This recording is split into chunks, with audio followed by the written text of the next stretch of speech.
All right, welcome back. Well, yes, that is what we're focusing on today. So, two gentlemen joining us to take a look at that particular policy. Garba Shehu, Senior Special Assistant to the President on Media and Publicity, as well as Dr. Ahmed Adamu, who is a Senior Lecturer of the Economics Department, Nile University, Abuja, joining us from our studios in Abuja. Let's turn to Dr. Ahmed now. Good policy, you think? Well, I think the question of whether it is a good policy or not, I think the timing is very important. I believe this decision is coming at a very wrong time, and at a time when we are not matured, when our agricultural sector is not matured for this kind of measure. If you look at the already existing inflation we already have an increasing inflation. For you to take this kind of measure when it comes to food items, you have to look at the existing, or what sort of inflation do you have. We already have a rising inflation at hand, and within this week, the federal government has also removed the petroleum subsidy.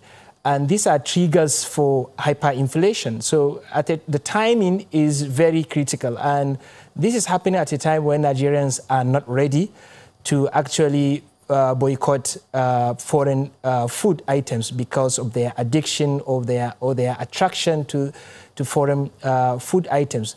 And I think it's also a wrong time because we have not built the right infrastructure, and we have not supplied sufficient agricultural facilities, and we have not built the entire agricultural value chain. So these are the reasons why I say this is a wrong time for us to do that. And we are already facing insecurity. A lot of farmers have been displaced from their towns and from their farms, and they cannot produce much. So we are going to create a lot of scarcity in the country.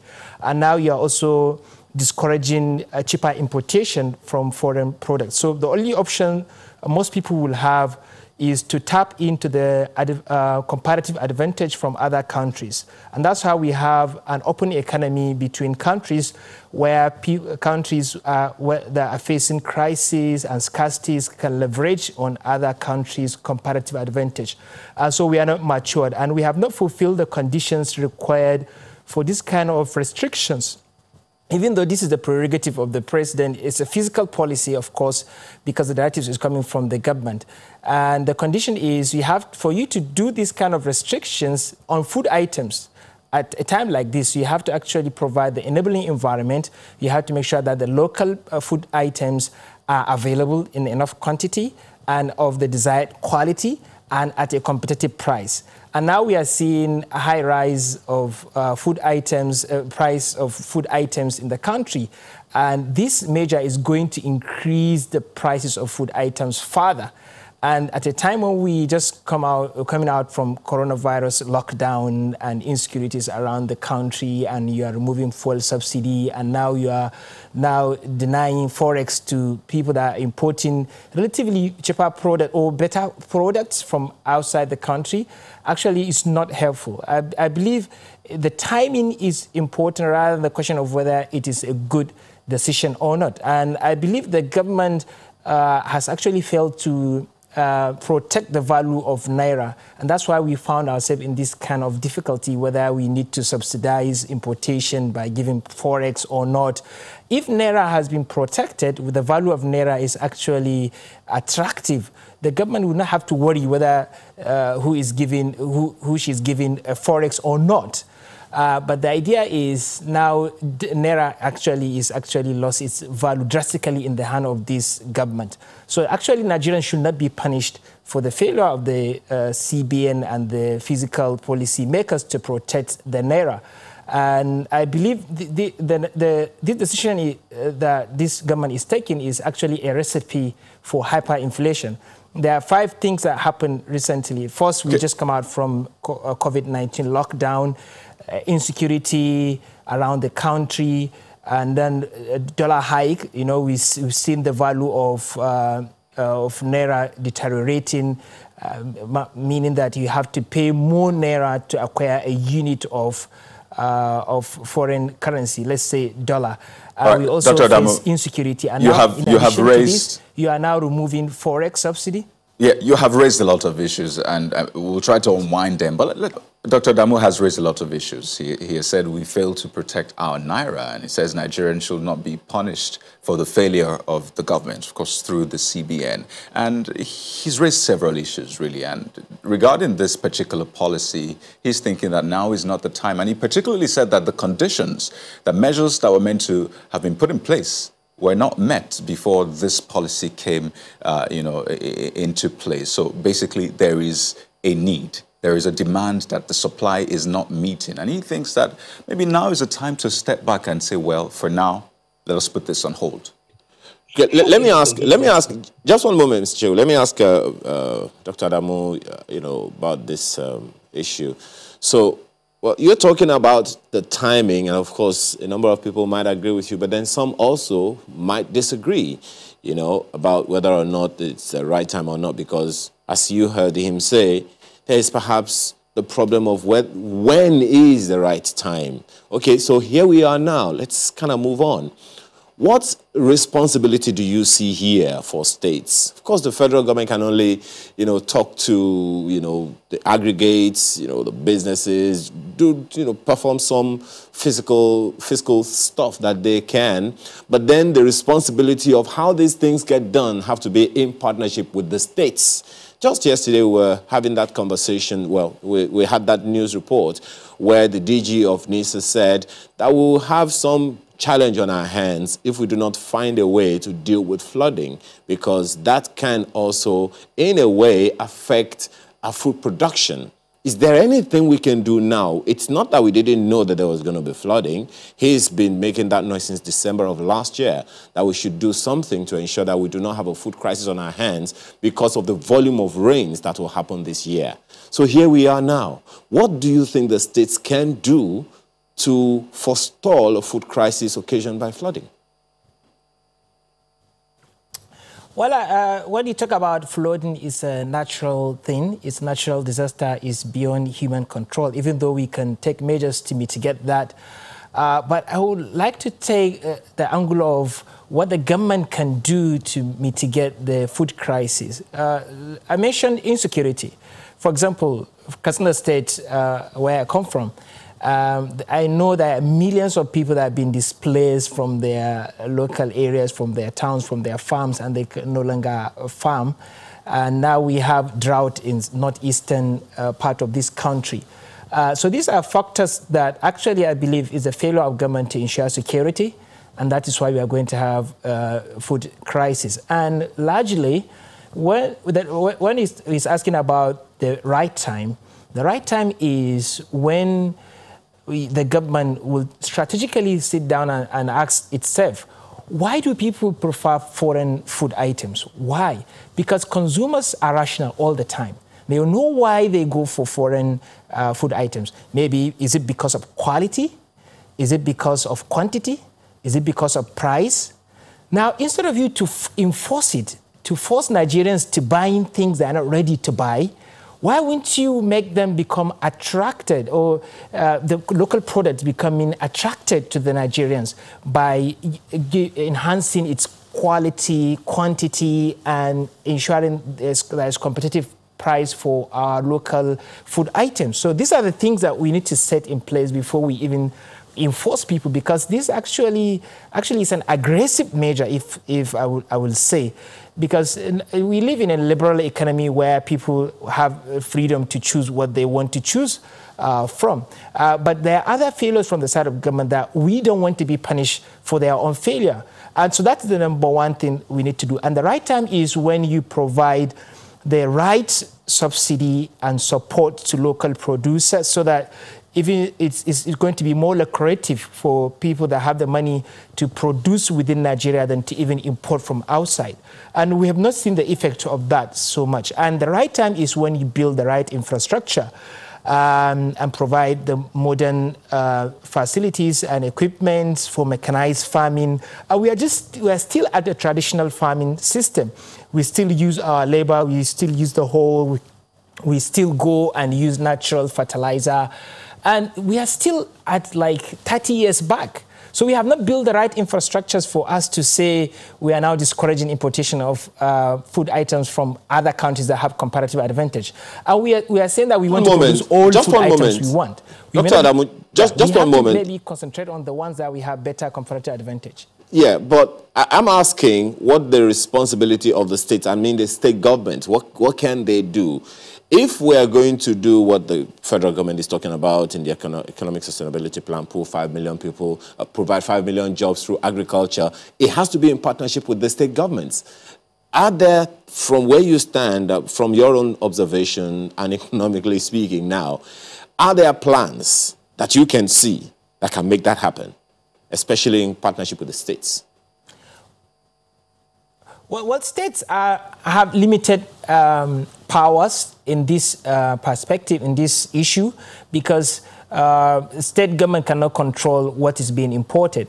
And largely we are looking at the Nigerian market entirely. But what the state government can do is to do their own part to subsidize production and to concentrate on production of what they have been endured in their state, the state where the product they have a better comparative advantage in their own state. So I believe states can actually do much more to also incentivize local production. Local production, not only the production of local items, but improving the quality of it. So state government, I believe they have limited roles here, but it's largely a central government decision to actually influence the general food market. So my idea is, instead of you to enforce whatever you want, you just won't allow the system to do it by itself. So we live in a very open economy where things happen by themselves. You don't have to come and enforce it.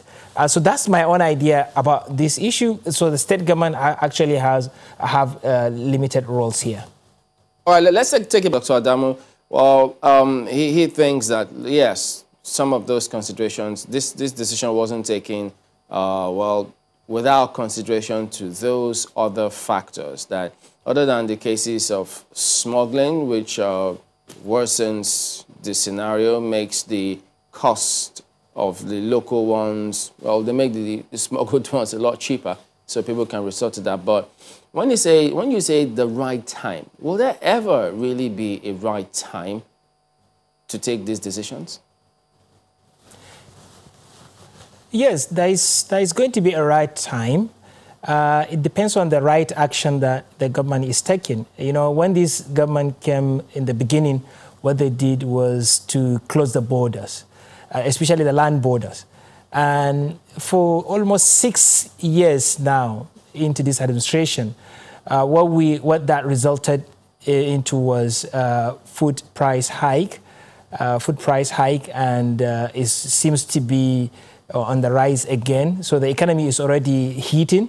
So what we anticipate in the future is further shrinking of the economy, and then the price is going up again and again. And I believe I have this opinion and suggestion to this administration that if actually people smuggle foreign items, there must be a reason why they do that. And if they cannot pass through the road and pay for the duties, there must be a reason why they do that. And these are Nigerians, and these are people that really want to survive. And a lot of people's jobs have been shuttered down. People are no longer having their jobs. Unemployment is on the rise. And that's why you have insecurity in the border states, especially in Katsina and other neighboring local governments in the border areas. Because people that rely on the border businesses it appears as though, Dr. Adamu, and if people have to... If you can hear me, now, you say that people have a reason for smuggling. But, I mean, a crime is a crime. It is wrong to smuggle. So doesn't that sound as though we're trying to justify smuggling because whether you have a reason or not, it is a crime? I'm not trying to justify the smuggling acts itself. I'm trying to illustrate or point at the justification for even the demand for the foreign item that the person is trying to smuggle into the country, because the person that is smuggling an item knows that there is a demand for that. and people will still buy these imported products. So the idea is, what sort of attraction do we have in the foreign products that we don't have in the local products? So the question is now, the right time is when you set target and say, okay, when you take rice, for example, and why people like basmati rice? Why don't they go for local rice? Because maybe local rice is not properly milled, and maybe there are some stones in it and it's not tasting very well. Then how do you improve the quality of local rice so that people will abandon the foreign rice and buy the local rice? Because local rice will still have the quality and will still have the price. So what this administration did was, they didn't build the local products. What they did was just to close the border. And people will still have that kind of preference to really want a better product. So no matter how much expensive it is, they will still want to buy the foreign products. And what they do is, now they are making prices of everything going high, and that reduces the value of people's income. Because people will still not go for that local product. So the idea is, this administration actually is largely misinformed, especially when it comes to food prices. Okay. I heard what Garba Shehu is saying, that prices are going down, which is contrary to reality. Everyone knows that food price of everything is going high, especially after the announcement of the petroleum subsidy removal now. All right, let's get him to respond. Let's get him to respond to the issues you have raised, Dr. Damu. You've raised quite a number of them, and it might be. But Dr. Damu, well, you heard him. Those policies are not in isolation, contrary to the widespread belief. What do you think of that? Oh, well, I think regarding the question he was asked about why not ban these products entirely, I think what the government is doing now is saying that we are going to increase prices of imported products, and you guys, I know you must buy these products, and now you have to now trade other things for these highly increased priced products. And so what you are doing, you are inducing inflation into the country, and you cannot ban them entirely. So this is actually the failure of the government to actually build the infrastructure so that we don't even have to bother which items are we importing or not. So the idea is the government feeling that whenever it's being criticized and think that this is an opposition, it is not. It's a reality, and we have to tell the government that this is what the government brought us to.